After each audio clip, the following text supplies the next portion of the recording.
So Frankenstein and Igor. So when you're having problems with the customer, there's two things you got to do. One is Frankenstein's the customer. There's always an Igor. There's always someone else in the organization, someone else you might be able to get your hands on, and someone else that can influence Frankenstein. So if you can't get the Frankenstein, you try to find Igor. The other thing with Igor is a lot of times Igor becomes Frankenstein. So even if you have a great relationship with Frankenstein and they are your customer and you're doing well with them, everybody changes jobs. You know, the average person changes job every 3.5 years.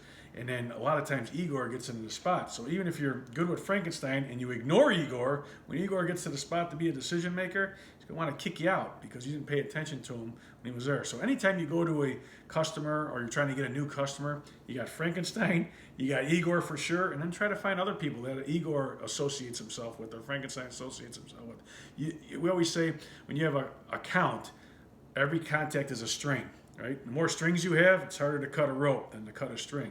If you just concentrate on Frankenstein the whole time and you forget about Igor, Igor is going to remember that. When he sits in a seat or she sits in a seat, she's going to say, guess what? When I was nobody, you didn't care about me.